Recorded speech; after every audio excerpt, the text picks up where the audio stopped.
ഒരാൾ മദ്യപിക്കുന്നു രാഷ്ട്രീയ അയാളുടെ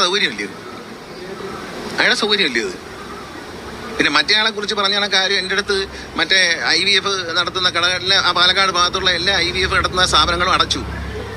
കാരണം ഇദ്ദേഹം വന്നോടി പിന്നെ ഇദ്ദേഹം നോക്കിക്കോളും. ഈ അബോർഷൻ നടത്തുന്ന സ്ഥാപനങ്ങളും അടച്ചു. അയാളാണോ എന്നെ കുറിച്ച് അഭിപ്രായം പറയുന്നത്? രണ്ടും അടച്ചു. സത്യമല്ലേ? ഡോക്ടർമാർക്ക് പണിയില്ലാതായി. രണ്ടും അവരെ ഏറ്റെടുത്തു. അത്തരം ആളുകളാണോ ഇതിനകത്ത് അഭിപ്രായം പറയുന്നത്?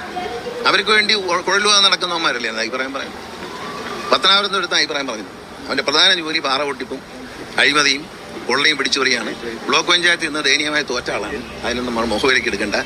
കല്യാണം കഴിച്ച് 2 പിള്ളേരായിട്ടും KSU എന്ന് പറഞ്ഞ് നടക്കുന്ന ആൾക്കാരോട് ഞാൻ എന്തോ പറയാനാണ്? പിന്നെന്താ അതിനെന്താ നമ്മൾ രാഷ്ട്രീയമായിട്ട് അങ്ങ് നേരിടും. വേറെ കാര്യം എന്ത്? വാർത്താ സമ്മേളനം വിളിച്ചാൽ നിങ്ങൾ വാർത്ത കൊടുക്കും, അത് കാണും. ചിലർ വിശ്വസിക്കും, ചിലർ വിശ്വസിക്കത്തില്ല. എൻ്റെ വോട്ട് കൊടുക്കും. നിങ്ങൾക്കൊരു സംശയം വേണ്ട. പത്തനാപുരത്തുകാർക്ക് എന്നെ അറിയാം. 25 കൊല്ലമായിട്ട് എന്നെ അറിയാം. എൻ്റെ എക്സ്റേ വരെ അവർക്കറിയാം. ഞാൻ എന്ത് ചെയ്യും, ഞാൻ ഇവരോടൊക്കെ എത്ര സ്നേഹത്തോടെയാണ് പെരുമാറുന്നത് അവരോട് ചോദിക്കും. ഞാനങ്ങ് പോയി കഴിഞ്ഞാൽ അവരോടൊന്ന് ചോദിക്കും ഞാൻ എത്ര സ്നേഹത്തോടെ പെരുമാറും. അവരെ ഓരോരുത്തരുടെയും വ്യക്തിപരമായ കാര്യങ്ങൾ ഇടപെടുന്നവനാണ്. ഇന്ന് ഈ നിൽക്കുന്ന ഈ നഗറിൽ കാണുന്ന എല്ലാ ഐശ്വര്യവും ഞാൻ കൊണ്ടുവന്ന എൻ്റെ പാർട്ടിക്കാരനാണ് ഈ നിൽക്കുന്ന മെമ്പർ. ഇയാളെ ഇവിടെ നിന്ന് ജയിപ്പിച്ച് ഈ നഗറിൽ കാണുന്ന എല്ലാ റോഡും ക്ലിയറാണ്. ഒന്ന് ഓടിച്ചു നോക്കി, വണ്ടിയൊന്ന് ഓടിച്ചു നോക്കി, എല്ലാ റോഡും ക്ലിയറാണ്. എല്ലാ വീട്ടിലും കുടിക്കാൻ വെള്ളമുണ്ട്. ഇതൊരു നഗറാണ്, ഒരു SC നഗറാണ്. ഈ നഗറിൽ താമസിക്കുന്ന പാവപ്പെട്ടവരുടെ എല്ലാവരുടെയും വീട്ടിൽ കുടിക്കാൻ വെള്ളമുണ്ട്, ശുദ്ധീകരിച്ച വെള്ളം. അതാണ് ഗണേഷ് കുമാർ, അല്ലെ മറ്റതല്ല ഗണേഷ് കുമാർ. അവര് ആസ്വദിക്കട്ടെ.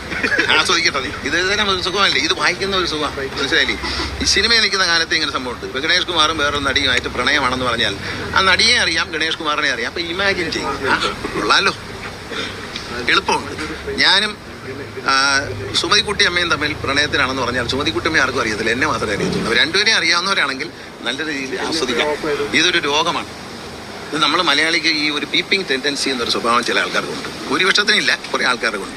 അതിൻ്റെ ഭാഗമാണ്. അവർ പീപ്പിയിട്ട് ഒളിഞ്ഞു നോക്കിയാൽ പലതും കാണാം എന്നൊരു ചൊല്ലുണ്ട്.